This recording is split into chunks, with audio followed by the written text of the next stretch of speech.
The next speaker is Dr. Antonello Cherubini from University of Pisa, and he's going to talk about hydrogen. Okay, can you hear me? Yeah. So, my name is Antonello Cherubini from University of Pisa, and today I'm going to tell you something about how we measure the hydrogen susceptibility and hydrogen embrittlement in advanced high-strength steels with some new approach. So, first of all, a couple of words of introduction. We focus, in this specific talk, we focus on a steel for automotive industry, specifically the usable 1500 from ArcelorMittal, that because advanced high-strength steels are increasingly being used in the automotive industry. This slide shows, for example, what happened in Fiat Chrysler automobile from year 2000 till 2016. What I want to tell you is that you just have to look at the colors. There's been a substantial shift from low-carbon steels to advanced high-strength steel and ultra-high-strength steel. This is mainly due to the fact that more severe regulations in terms of CO2 emissions require more fuel efficiency, and this in turn translates into lighter car body weight, which is the car skeleton. So in order to do this, we need these new steels. The problem is that these new steels might pick up hydrogen during several phases of the manufacturing, from the steel making to the car manufacturing to even to service life. So in this slide, what I want to tell you is that there are several processes where hydrogen pickup can occur, from steel production, zinc coating, blanking, cutting, forming, and so on.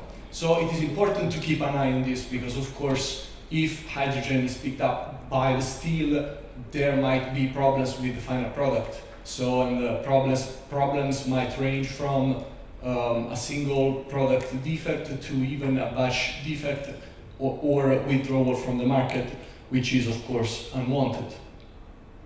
So what we did was first slow strain rate tests with the specimen that you see at the top of this slide. We pulled the specimen until to measure the ultimate tensile strength, and what we can see is that if we take several of these specimens and we charge them with different hydrogen concentrations, we can plot this kind of line. On the x-axis we have the hydrogen concentration in parts per million weight-to-weight ratio, and on the y-axis we have the ultimate tensile strength. So what we can see is a clear reduction in the strength of the material after 1 ppm W, as many other steels. And I want to also tell you one detail that I forgot before. The steel we are talking about has an aluminum silicon coating. So this acts as a strong hydrogen barrier if hydrogen gets in. Some metallography of the fracture. What we can see in the left picture is a zoom out as a view with 1.1 millimeter wide, and then a zoom in of the same fracture, more or less in this region, in this island. And I guess that many of you are familiar with this kind of fracture. Here in this case, the hydrogen charging was 1 part per million. Next test is hydrogen delayed fracture. So these kind of steels, and this steel in particular, suffer from hydrogen delayed fracture, and this can occur generally if the tensile strength is, let's say, higher than 1000 megapascal. And unfortunately, the higher the strength of the steel, the higher the risk of delayed hydrogen fracture. So what we did was to go to the Casino plant, this facility from Fiat Chrysler in Italy, and perform some tests on automotive blanks. Blanks are these pieces that are used in the car body in white, the car skeleton.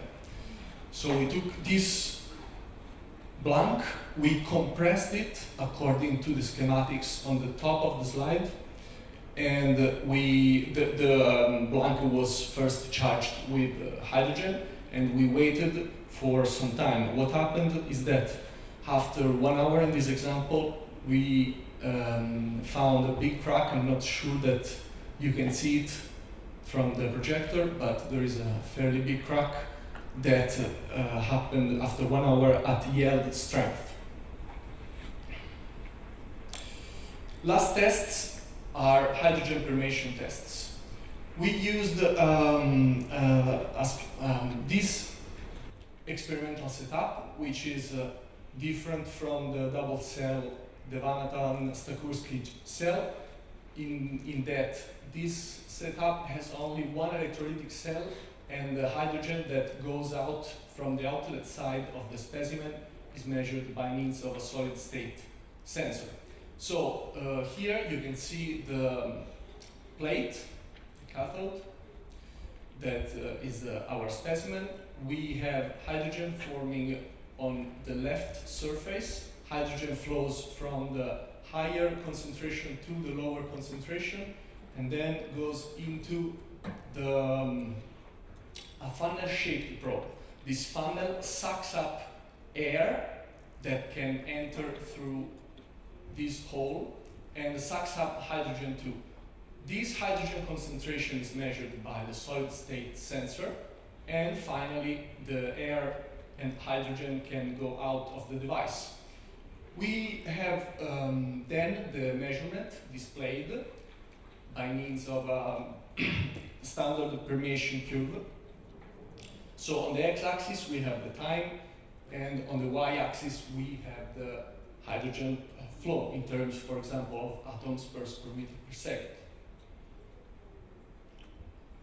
So once that we have the experimental results, what we have to do is characterize the material to match the experimental data with some simulation parameters. So in the top left chart, we can see the red line is the experimental line that we get from the machine, and the green line is a gas that changes iteration after iteration with a genetic algorithm.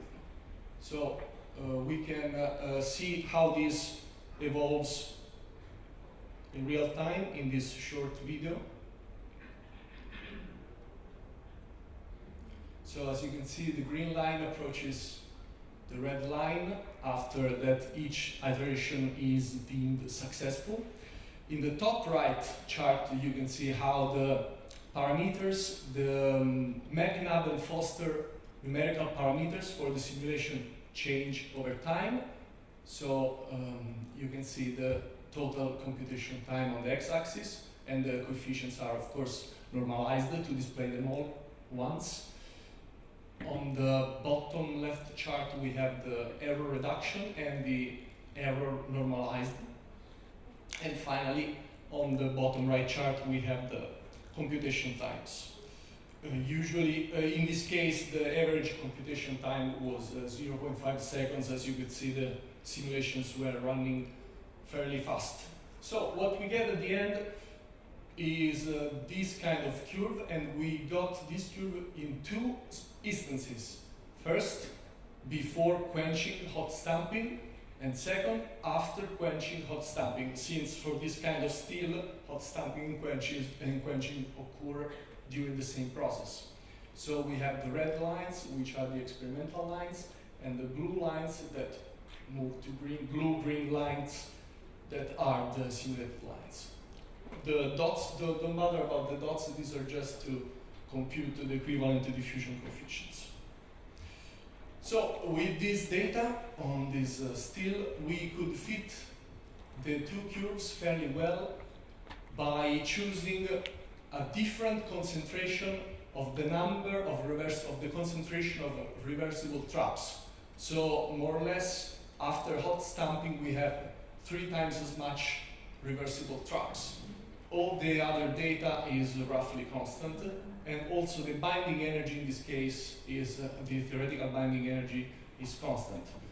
This a possible explanation for this nice fit can be that the number of dislocations in terms of reversible traps have increased, and then this explains the higher time of permeation.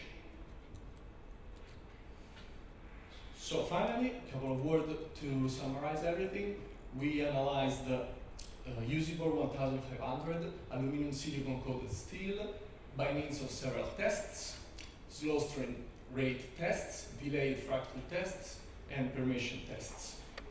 We think that more and more of these kind of tests are going to be useful in the automotive industry, but not all in that kind of industry.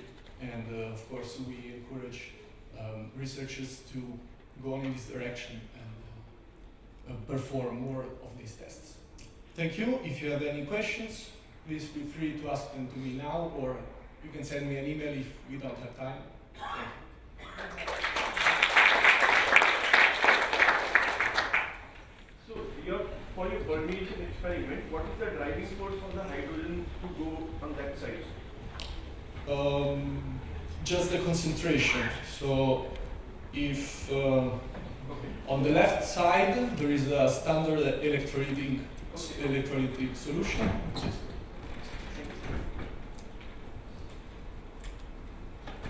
Any other question?